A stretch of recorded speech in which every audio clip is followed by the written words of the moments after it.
భద్రకాళి జ్యోతిష్యం సికింద్రాబాద్, కూకట్పల్లి, హైదరాబాద్ 21 సంవత్సరాల అనుభవం గల ప్రముఖ జ్యోతిష్యులు రాఘవ గారిచే పరిష్కారం చూపబడును. Phone number 9652968881. జయశంకర్ భూపాలపల్లిలో రాజీవ్ గాంధీ జయంతి సందర్భంగా ఎమ్మెల్యే గంట సత్యనారాయణరావు నివాళులు అర్పించారు.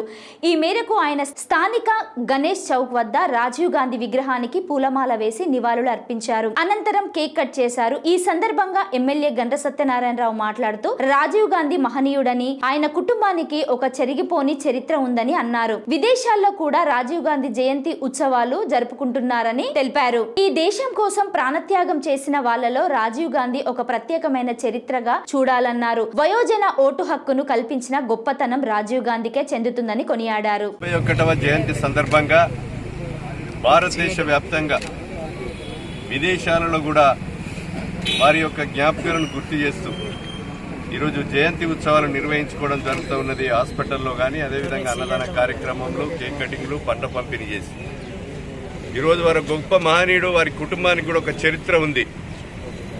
వారి తాతగారు ఈ దేశానికి స్వతంత్రం తెచ్చినటువంటి వ్యక్తి. వారి యొక్క అమ్మ ఈ దేశం కొరకు ప్రాణ త్యాగాలు చేసినటువంటి కుటుంబం. వారు కూడా ఈ దేశానికి అంతకుల చేతుల్లో బలై వారు ప్రధానమంత్రిగా ఉన్న సమయంలో 18 సంవత్సరాలకే ఓటు హక్కు కల్పించి ఆ ఓటు విలువ ప్రజాస్వామ్య దేశంలో విలువలను కాపాడే విధంగా చేసినటువంటి గొప్ప మహనీయుడు రాజీవ్ గాంధీ గారు. వారి యొక్క ఓటు హక్కు కల్పించడమే కాకుండా నూతన ఒరవడిని తీసుకొచ్చి, కంప్యూటీకరణ తీసుకొచ్చి, నూతన సంస్కరణలను తీసుకొచ్చి పేద బడుగు బలహీన అట్టడుగున అణగారినటువంటి వర్గాలకు ఈరోజు నిలిచినటువంటి వ్యక్తి గొప్ప మహనీయుడు రాజీవ్ గాంధీ గారు. రాజీవ్ గాంధీ గారి ఆశయాలను, అదేవిధంగా ఇందిరాగాంధీ గారి సిద్ధాంతాలను, నెహ్రూ గారు ప్రవేశపెట్టినటువంటి మరి యొక్క భారతదేశంలో ఉన్నటువంటి ప్రతి సమస్యను అందిపుచ్చుకొని రాహుల్ గాంధీ గారు ఈరోజు 2 సార్లు ప్రధానమంత్రిగా అవకాశం వచ్చిన మరి ఈ దేశంలో మరి ప్రధానమంత్రిగా మన్మోహన్ సింగ్ అవకాశం ఇచ్చి ఈ దేశంలో భారతదేశంలో ఏఐసిసి అధ్యక్షునికి అవకాశం వచ్చిన ఒక దళిత బిడ్డకు ఖార్గే గారికి అధ్యక్ష హోదా ఇచ్చి కన్యాకుమారి నుంచి కాశ్మీర్ వరకు పాదయాత్ర చేసి ఈ దేశం నాకు ముఖ్యమని చెప్పేటువంటి గర్వించే వ్యక్తి రాహుల్ గాంధీ గారు. ఏదే విధంగా నెహ్రూ, ఇందిరాగాంధీ, రాజీవ్ గాంధీ ఆశయాలను అందిపుచ్చుకొని ఈరోజు రాబోయేటువంటి రోజుల్లో 2029లో ప్రధానమంత్రిగా ఈరోజు చేయాలనేటువంటి ఉద్దేశం భారతదేశ ప్రజలది.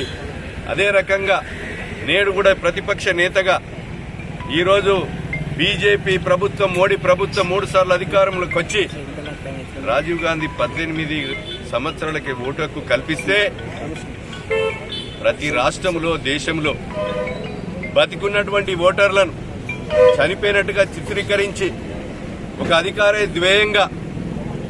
అధికారమే ధ్యేయంగా పెట్టుకొని 8 రాష్ట్రాలలో బీజేపీతర రాష్ట్రాలను కూలగొట్టి ఈరోజు అధికారమే ముఖ్యంగా పెట్టుకున్నటువంటి మోడీ ఏదైతే ఉన్నదో, మొన్న మా రాహుల్ గాంధీ గారు బతికున్నటువంటి వ్యక్తులను చనిపోయినట్టుగా మోడీ చూపించారు. ఒక బీహార్లోనే సుమారు 70 లక్షల మంది ఓటర్లను చనిపోయినట్టుగా చూపించడం జరిగింది. మహారాష్ట్రలో కూడా అధికారాన్ని 1 కోటి మంది ఓటర్లను ఈ రకంగానే మీరు చనిపోయినట్టుగా చూపించి అధికారాన్ని చేపట్టారు.